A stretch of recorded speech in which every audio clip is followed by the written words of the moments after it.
Alright folks, Alan Rubel coming back at you for Ozark Mountain Outdoor Adventures. Well, we got some more backpack reviews here for you, so stay tuned with us. Alright, like I said, got some backpack reviews here for you. I am definitely a gear guy, and you know, my philosophy of thinking is that there's a backpack for every adventure that I go on. Usually I'm packing for the day, or you know, for that specific terrain or whatever we're doing that day. You know, I generally like to take a backpack specifically for that adventure. So I got a few here to look at today. I'll probably break this down into individual gear reviews, but what we're really looking at is Feildline, the Feildline Pro-Series. And you may think, hey, Feildline, you know, they're cheap bags. Why would I even need to see a review on them? Well, that's the point. They are cheap. You can purchase them basically at your local Walmart store. But the main thing is, I mean, they're readily available. You see these on the shelves all the time, and I have a few of them here, so I figured I would just go ahead and give you my thoughts on these bags. So let's get right into it. Alright, first really I wanted to compare these two backpacks together. This is the Tracker and this is the Striker backpack. I believe this one here is 26.5 liters. This one is 47.5 liters. I purchased this one a couple years ago, and I purchased this one late November, first part of December. And I'll give you a little bit of reasons why I went into the purchase. So I got this one here a few years ago. Really, I mean, this MOLLE and this little catch pocket right here is really what caught my eye to this backpack. Also is a little bit smaller than my LA Police Gear Atlas 72-hour bag. So I thought maybe this might be a little bit of a smaller pack I can take on, you know, little shorter trips. And so this, you know, my LA Police Gear has a little catch pack like this, and this is really what kind of started looking at it. But it's got a good carry handle. It's got this felt pouch here for your glasses, electronics. You put your phone in here or whatever. It does have, it is hydrate compatible, so it's got this nice little Velcro tab here, and it goes into the pouch on the inside. But really, I was just kind of thinking, what can I get into for that's relatively inexpensive? But this pack in my mind does have some drawbacks, and really the main one being these zippers. I never have been a fan of these zippers. They get caught. They're hard to zip. The pull handles feel like they're chintzy, like they're going to break on you. So I'm really not in love with these zippers at all.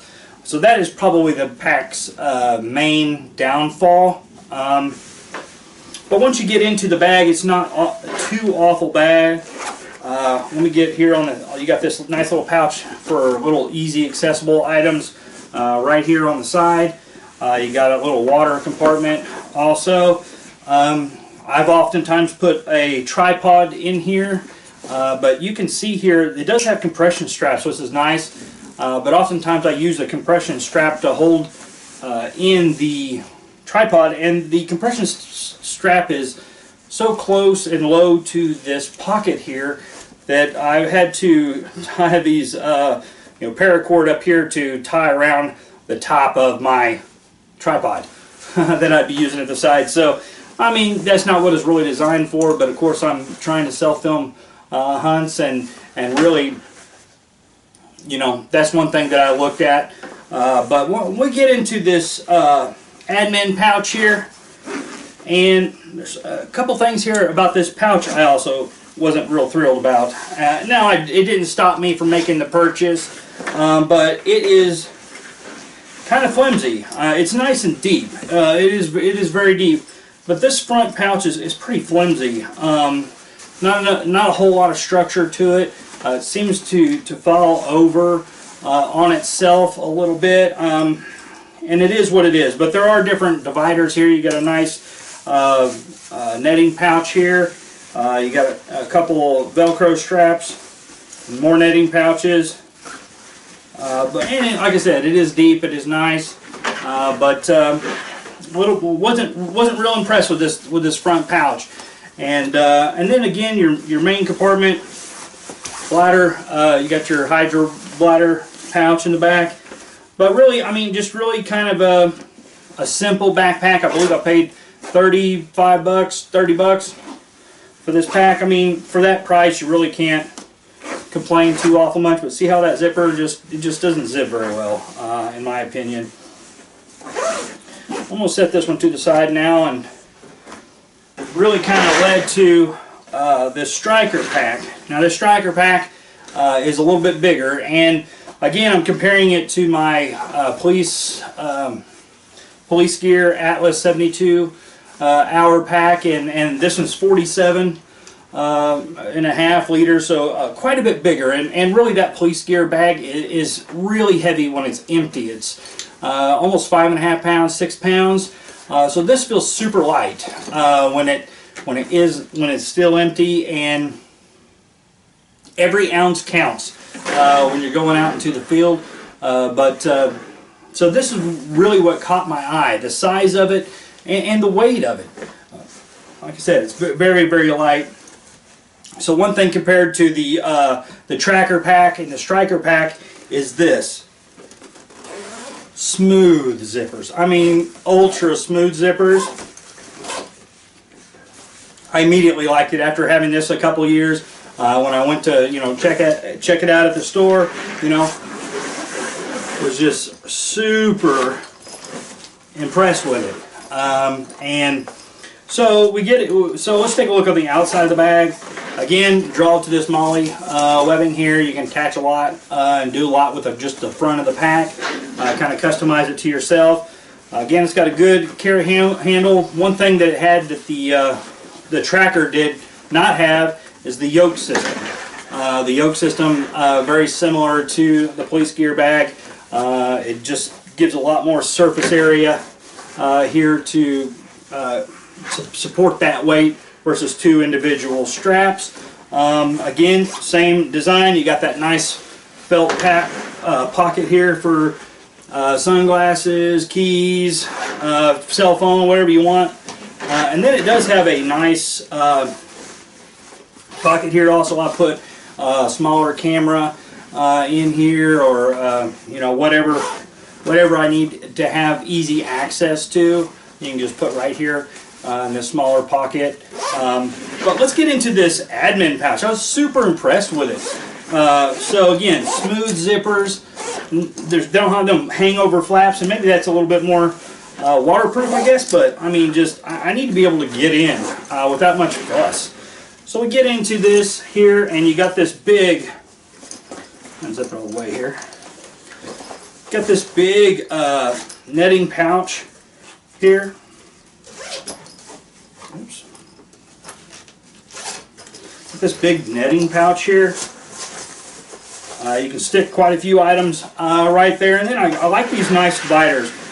So you do have some pin dividers here. I don't know if I would use this for anything that I'd need pins, but you got these nice pockets here on the side, perfect for AR mags to put in there, and then another deep pocket.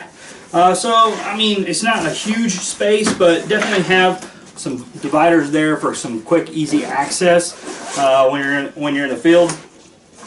And then got a deep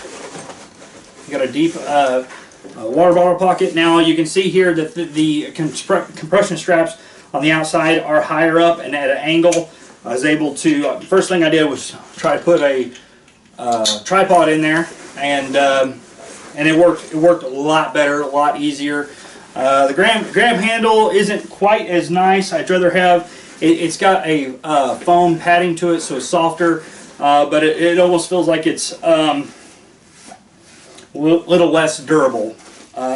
Also hydrate compatible. Goes in here to the main compartment.